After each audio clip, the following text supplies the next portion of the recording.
So I think an author that we don't talk enough about on BookTok is Sarah J. Maas. I'm kidding. Hi, my name's Katelyn, and welcome to talking about the books that we don't see enough on BookTok. For real though. First up is one she genuinely cannot believe that I don't see talked about on BookTok more. And that is Miss Cassandra Clare. She takes up like half the YA section. She's published a book in the Shadowhunter series like every year I've been alive or something like that. There's so many of them and they're all so good. And if I'm just not on the right side of BookTok, like somebody please guide me to where the Cassandra Clare girls are. Because I have not seen enough people talking about her books and how amazing they are and how much I'm going to cry when she finishes the next trilogy because she says she's done with Shadowhunters after that. I don't believe it. Cassandra Clare's writing has gotten better with every single book, including the one that she just released last year? No, March? Very recently. And for me, she and Sarah J. Maas are like same level of how immersive their stories are, how everything ties together in the different storylines. Just feel like we don't give her enough love. Next is Ashley Poston. I love her books. They're so fun. She has 3 books. They're not necessarily like a trilogy, but they do kind of go together. Bookish and the Beast is probably my favorite of the 3. Enemies to lovers, what can I say? But they're just like a love letter to being a fangirl, and it's so fun. And she has a bunch of other books out that I haven't read. I think I've maybe seen her make TikToks or Reels or something. I don't see people talking about her books, and I feel like they deserve to be spoken about. Now, I'm a little biased because I actually got to meet her. She went to the same university that I did, and when I showed up to her table at Y'all Fest, and one of my other writer friends, we were like, we're Northrop's kids. And she just dropped everything and she's like, no, you are not. She was so kind and funny. And her writing, it just reflects the joy. Number 3 is one of the potentially most recognizable TikTokers on the platform, and that is Hank Green. And I feel like it's because he's been dubbed Science Dad. Maybe they don't know that he's written books, but I feel like people don't know a lot of things that Hank Green has done. Some of us have been watching Vlogbrothers videos for like a decade, and I feel like for some people it's so much to catch up on that they're not gonna be able to go back and watch those original videos and stuff like that, which is totally valid, but people need to know about his brief music career.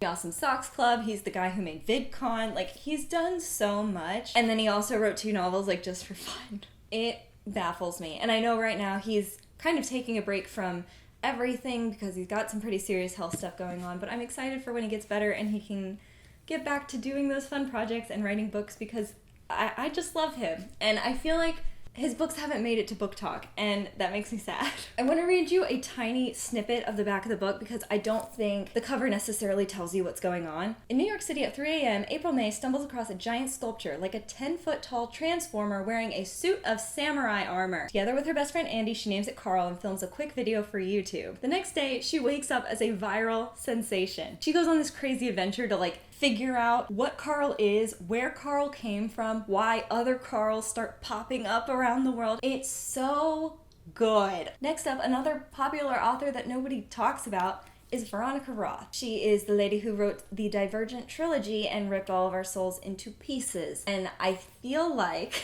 people never forgave her. But I've continued to read her books as they've come out. The only one I've missed is the short stories collection. I think it's something like The End of the World and Other Things. Something like that. I haven't read the short stories, but I read Chosen Ones, I read the Carve the Mark duology, I read Poster Girl. They're all so good. And now I didn't fall in love with any of them the way that I fell in love with Divergent. And I think maybe that's why they're like, oh, that was her best work, and they haven't read her other stuff, or they just don't know that it's out there, because Veronica Roth is really not on social media, hardly at all. But she has written some great stories since then, and I think more people need to be talking about them on BookTok. Now, the next one is a bit older, but I feel like it's worth putting on this list because a lot of older books are on TikTok, and I think that it's maybe just like the slightly younger generation who didn't read them 8 years ago, like they're now getting into it. We're seeing like this resurgence happen, and I feel like that happened a lot with the Hunger Games, especially with the prequel coming out this year, and then Shatter Me, I see that everywhere, which I love Shatter Me. Such a good book, but I feel like there are others out there that need to have their renaissance. The Legend trilogy, the Cinder quadrilogy, saga series. What is it called when there's 4? A Torch Against the Night also falls into that category. There's so many that are a little bit older that I'm just waiting for them to get made into movies. I feel like the selection is on BookTok. I've seen people talk about it. But this one, I feel like didn't ever end up going super viral as far as I know, and that is Rachel Hawkins. I know she's written other stuff and I have not read it, but this particular trilogy, it's so funny. If you're from the South, this is for you. I want you to picture this. Southern Belle high schooler goes to homecoming dance, decides she needs more lip gloss, and goes to the bathroom. The janitor bursts in, bleeding from like a sword wound, and then he kisses her, then dies, and all of a sudden she has these crazy superpowers. Then she cannot physically hurt her biggest enemy and academic rival because those magical powers were given to her to protect him. The internal monologue alone. Honorable mentions, the Scythe trilogy. I cannot believe we're not talking about it more, especially with all this AI stuff coming out. I want to make a video specifically about that because it's scary accurate. It's weird. I'm gonna save all that for the video. That is a huge rant that I could go on for a real long time. And also Kristen Cashore. Her books have also been out for a while, but I heard one person mention this one, Fire, on TikTok, and I was like, so I didn't dream that. I feel like nobody's ever talked about it, and they are so good. And that is my list of people who deserve more recognition. Please like this video if you liked it, and click subscribe if you want to talk about more book stuff. My name's Caitlin. Thanks for watching. Bye!